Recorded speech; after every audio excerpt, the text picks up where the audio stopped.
உங்களோடு நீண்ட நேரம் இருந்து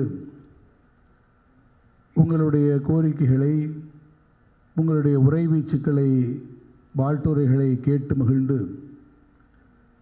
இறுதியில் விடைபெற்று செல்ல வேண்டும் என்பது எங்களுக்கு விருப்பமாக இருந்தாலும், தம்பி மகேஷ் அவர்கள் குறிப்பிட்டு சொன்னதைப் போல மாண்புமிகு முதலமைச்சர் அவர்களோடு ஒரு முக்கியமான கூட்டத்திலே கலந்து கொள்ள வேண்டிய நிலையில் நான் துவக்கத்திலே என்னுடைய உரையை நிகழ்த்தி நான் உங்களிடத்திலிருந்து விடைபெறுவதற்கு நீங்கள் என்னை அனுமதிக்க வேண்டும் என்று நான் உங்களிடத்திலே கேட்டுக்கொள்ள கடமைப்பட்டிருக்கிறேன். நூலகத்துறைக்கு ஒரு மிக முக்கியமான பங்கு உண்டு.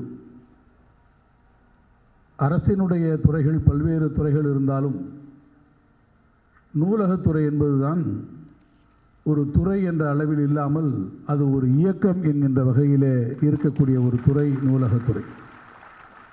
ஒரு தலைமுறையை உருவாக்க வேண்டிய ஒரு பொறுப்பு பள்ளி கல்வித்துறைக்கு இருக்கிறது என்று சொன்னால், அந்த பள்ளிகளுக்கு இணையாக அந்த பொறுப்பை தங்களுடைய தோளிலே சுமந்து கொண்டு அறிவு சார்ந்த ஒரு சமுதாயத்தை உருவாக்க வேண்டிய கடமையும் பொறுப்பையும் கொண்டிருக்கக்கூடிய துறை இந்த துறை. அது நூலகத்துறை என்று சொன்னால் அது மிகையாக. அந்த துறையினுடைய பொறுப்பு வாய்ந்த நூலகர்களாக நீங்கள் இருக்கிறீர்கள். உங்களுடைய பொறுப்பையும் அர்ப்பணிப்பு உணர்வையும் அறிந்து கொண்டிருக்கக்கூடிய காரணத்தால் தான் நம்முடைய மாண்புமிகு முதலமைச்சர், இந்த திராவிட மாடல் ஆட்சியினுடைய கதாநாயகர் மரியாதைக்குரிய அண்ணன் தளபதி மு.க. ஸ்டாலின் அவருடைய தலைமையில் அமைந்திருக்கக்கூடிய இந்த திராவிட மாடல் அரசு நூலகத்திற்கும் நூலகங்களுக்கும் அதே போல நம்முடைய நூலகர்களுக்கும் உரிய இடத்தையும் உரிய மரியாதையும் உரிய வகையிலே அதற்கான கௌரவத்தையும் வழங்கக்கூடிய அரசாக இருக்கிறது. நம்முடைய அன்பு தம்பி அவர்கள் பள்ளிகளிலே எந்த அளவிற்கு ஆய்வுகளை நடத்தினாரோ அந்த அளவிற்கு நூலகங்களுக்கெல்லாம் சென்று அவர்கள் ஆய்வுகளை மேற்கொண்டிருக்கிறார். இன்றைக்கு ஒரு பிரம்மாண்டமான ஒரு நூலகத்தை உருவாக்கியிருக்கிறார். கலைஞர் நூற்றாண்டு நூலகம் என்று ஒரு நூலகத்தை உருவாக்கியிருக்கிறார்.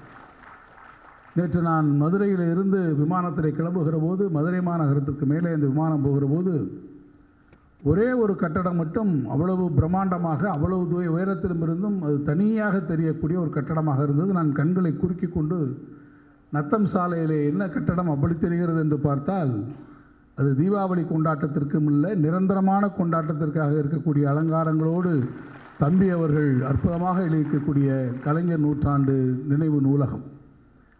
அதை பார்க்கின்ற போது எனக்கு மிகுந்த மகிழ்ச்சியாக இருந்தது. இவ்வளவு பெரிய இரவு நேரத்தில் இவ்வளவு விளக்குடிகளுக்கு நடுவில் இந்த நூலகம் இவ்வளவு பிரம்மாண்டமாக வானிலிருந்து தெரிகிறது என்று சொன்னால் அதுதான் தம்பியினுடைய தனித்துவம். எத்தனை பேர் இருந்தாலும் அவருடைய தனித்துவம் எப்படி தெரிகிறதோ அதை போல ஒரு நூலகத்தை அவர் உருவாக்கியிருக்கிறார் என்று நான் கருதியிருந்தேன்.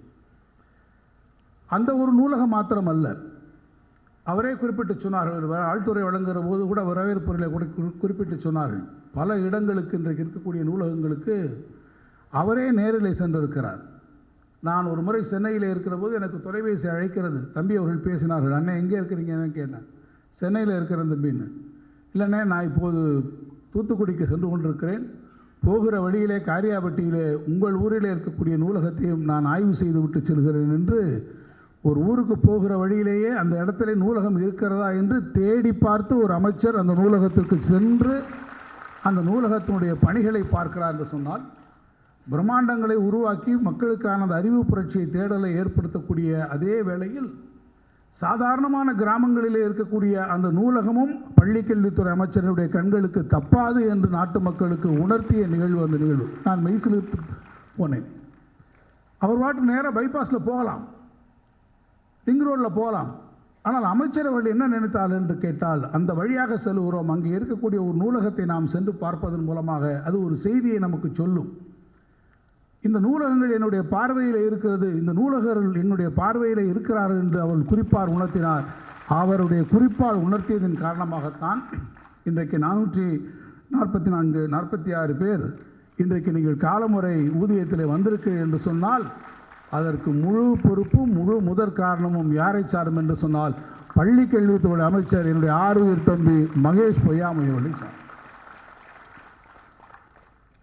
உங்களுக்காக ஒரு கோரிக்கைகளை எடுத்து வைக்கக்கூடிய அந்த ஒரு பொறுப்பு. இங்கே சொன்னார்கள், என்னை பார்த்து சொல்லுகிற போது கூட சொன்னார்கள், நீங்கள் என்னை முதல் முறையாக பார்க்கிற போது 2006 விடாது கருப்பு என்று நான் சொன்னதாக சொன்னார்கள். அது விடாது கருப்பாக இருந்தாலும் எங்கள் இருவருக்கும் அது விடாது பொறுப்பாக அது இருக்கிறது. எனவே தான் 2 பேரும் இன்றமும் உங்களோடு இருந்து அந்த பொறுப்பை நிறைவேற்றக்கூடிய காரியத்திலே நாங்கள் எங்களை ஒப்படைத்துக் கொண்டிருக்கிறோம்.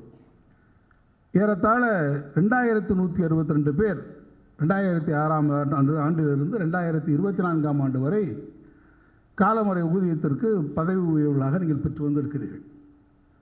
அதில் நீங்கள் பார்ப்பீர்கள் என்று சொன்னால் 2006 ஆண்டிலே ஒரு 545 பேர் வந்திருக்கிறார்கள்.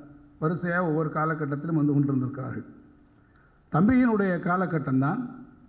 நடுவிலே பார்த்தீர்கள் என்று சொன்னால் அதற்கு பின்னால் இருக்கக்கூடிய இந்த 10-12 ஆண்டுகளிலே பெரிய அளவிலே யாரும் வரவில்லை. ஆனால் தம்பி அவர்கள் பொறுப்பேற்று மகேஷ் பொய்யாமொழி அவர்களுடைய அந்த பொறுப்பேற்றுக் கொண்டிருக்கக்கூடிய பள்ளிக்கல்வித்துறையினுடைய இந்த காலம் பள்ளிக்கல்வித்துறைக்கு மாத்திரமல்ல, நூலகங்களுக்கும் அது ஒரு பொற்காலமாக அமைந்திருக்கிறது என்பதற்காக சொல்கிறேன். 446 பேர் அத்தனை வருஷம் கழித்து வந்தக்கூடிய ஒரே சாதனை தம்பியினுடைய அந்த பொறுப்பில் இருக்கக்கூடிய காலம். மொத்தமாக எடுத்து பார்ப்பேன் என்று சொன்னால் கழகம் ஆட்சி பொறுப்பில் இருக்கக்கூடிய காரணம்தான் இந்த திராவிட மாடல் ஆட்சியினுடைய தலைவராக நம்முடைய தளபதி அவர்கள் முதலமைச்சராக இருக்கக்கூடிய இந்த காலகட்டத்தில் தான் உங்களிலே 446 பேருக்கு அந்த பதவி உயர்வு அளிக்கிறார் என்று சொன்னார். அந்த உயர்வை அவர் அளிக்கின்ற போது அவர் பெறக்கூடிய அந்த மகிழ்ச்சி நூலகங்களுக்காக அந்த கட்டிடங்களுக்கோ புத்தகங்களுக்கோ வரக்கூடிய பயனாளிகளுக்காக மாத்திரமல்ல, அங்கே இருக்கக்கூடிய நூலகர்கள் நீங்களும் நன்றாக இருக்க வேண்டும் என்கின்ற ஒரு உள்ளம் நினைக்கிறது என்று சொன்னால் அந்த உள்ளத்திற்கு சொந்தக்காரர் நம்முடைய முதலமைச்சர், அந்த உள்ளத்திற்கு சொந்தக்காரர் நம்முடைய துணை முதலமைச்சர், நம்முடைய ஆறுயிர் அருமை தம்பி உதயநிதி ஸ்டாலின் அவர்கள். காரணம், இதே போல ஒரு நிகழ்ச்சியிலே அவர் பேசிவிட்டு தம்பி அவர்களும் பேசுகிறார்கள். அப்போது அவர் என்னென்ன கோரிக்கைகளெல்லாம் சொல்லியிருக்கிறீர்கள் என்பதை நம்முடைய மாண்புமிகு துணை முதலமைச்சர் அவர்கள் உள்வாங்கிக் கொண்டிருக்கிறார். அன்றைக்கு அவர் இளைஞர் நலத்தினுடைய விளையாட்டுத்துறை அமைச்சர். அவற்றையெல்லாம் உள்வாங்கிக் கொண்டு அடுத்த ஒரு சந்தர்ப்பத்தை பார்க்கின்ற போது, அண்ணே நான் அந்த கோரிக்கை மாநாட்டுக்கு போனேன், கூட தம்பி மகேஷ் அவர்கள் வந்திருந்தார்கள், என்னென்ன கோரிக்கையெல்லாம் சொன்னார்கள், அதையெல்லாம் நீங்கள் செய்து தர வேண்டும் என்று உங்களுக்காக உரிமையோடு மகேஷ் அவர்களுடைய இணைத்து கொண்டு சொன்னவர் நம்முடைய துணை முதலமைச்சர். எனவே உங்கள் கோரிக்கைகளை மனதிலே உள்வாங்கிக் கொண்டு அவற்றை செய்ய வேண்டும் என்கின்ற ஆர்வம் அதிகமாக இருக்கக்கூடியவர்கள் நம்முடைய அமைச்சர் பெருமக்கள், நம்முடைய துணை முதலமைச்சராக இருந்தாலும் முதலமைச்சராக இருந்தாலும் அவற்றை செய்து தருவதற்கு எப்போதும் அவர்கள் ஆர்வம் காட்டக்கூடியவர்களாக இருக்கிறார்கள். அந்த வகையில் என்னை பொறுத்த மட்டில் நான் வழக்கறிஞராக உங்களுக்கு இருப்பதாக சொன்னார்கள். உண்மைதான். வழக்கறிஞராக நான் ஊர்ப்புற ஊழியர்களுக்கு 10 வருடம் சட்டமன்றத்திலும் வெளியிலேயும் நான் உங்களுக்காக கோரிக்கைகளெல்லாம் எழுப்பியிருக்கிறேன். ஆனால் ஒரு சிக்கல் என்னவென்று சொன்னால், பொதுவாக ஒரு கேஸில் ஒரு வக்கீல் ஜெயிச்சிட்டாருன்னு வச்சுக்கோங்க, மற்ற கிளையண்ட் எல்லாமே அங்கே வர ஆரம்பிச்சிருவாங்க கேஸ் எடுத்துட்டு. அது நிதியமைச்சராக இருக்கக்கூடியவருக்கு சற்று சிரமமான ஒரு காரியமாகவும் அமைந்துவிடும். ஆனால் நியாயமான கோரிக்கைகள் எந்த கோரிக்கையாக இருந்தாலும் அதை அன்பில் மகேஷ் அவர்களும் நானும் எடுத்து சென்று மாண்புமிகு முதலமைச்சர் அவரிடத்திலே நிச்சயமாக அவற்றுக்கான தீர்வுகளை நாங்கள் காண்பதற்கு எப்போதும் தயாராக இருப்போம்.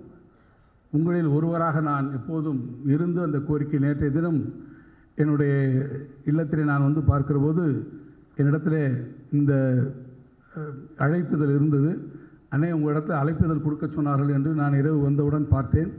அழைப்புதலை மிக ஆர்வமாக எடுத்து பார்க்கிற போது தான் தெரிந்தது அதற்கு அடியிலே ஒரு 13 கோரிக்கைகளும் இருக்கிறது என்று. அந்த 13 அழைப்புதலை எனவே அழைப்புதலை மேலே வைத்து கோரிக்கைகளை கீழே வைத்து கொடுத்தாலும் எங்களை பொறுத்தமட்டில் கோரிக்கைகளை மேலே வைத்து அந்த கோரிக்கைகளை வரக்கூடிய காலகட்டங்களில் நிச்சயமாக நாங்கள் அதை அன்புகூர்ந்து பரிசீலித்து மாண்புமிகு முதலமைச்சருடைய கவனத்திற்கு நான் அதை எடுத்துச் செல்வேன். உங்களுக்கெல்லாம் தெரியும், சட்டமன்றம் கூட இருக்கிறது. எனவே அதற்கு அதிகமாக நாங்கள் இப்போது உரையாற்றுவது என்பது பொருத்தமாக இருக்காது என்பதையும் நான் உங்களிடத்திலே தெரிவித்து, உங்கள் கோரிக்கைகளை இதயத்தில் வாங்கி இருக்கிறோம், உங்கள் கோரிக்கைகளை எங்கள் மனங்களிலே இருக்கிறோம். எல்லாவற்றுக்கும் மேலாக நம்முடைய மாண்புமிகு துணை முதலமைச்சர் அவர்களிடத்திலும் மாண்புமிகு முதலமைச்சர் அவர்களிடத்திலும் நானும் தம்பியும் நிச்சயமாக அவற்றை எடுத்து சென்று நல்ல தீர்வுகளை உங்களுக்கு கண்டு தருவதற்கான முயற்சிகளை மேற்கொள்ளும் என்பதை சொல்லி, எப்போதும் போல் உங்களுடைய அன்பும் உங்களுடைய ஆதரவும் கழக அரசிற்கு இருக்க வேண்டும் என்றும் என்னுடைய கோரிக்கையாக வைத்து உங்கள் அன்பிற்கு நன்றியினை தெரிவித்து இந்த அளவில் நான் விடைபெறுகிறேன். நன்றி, வணக்கம்.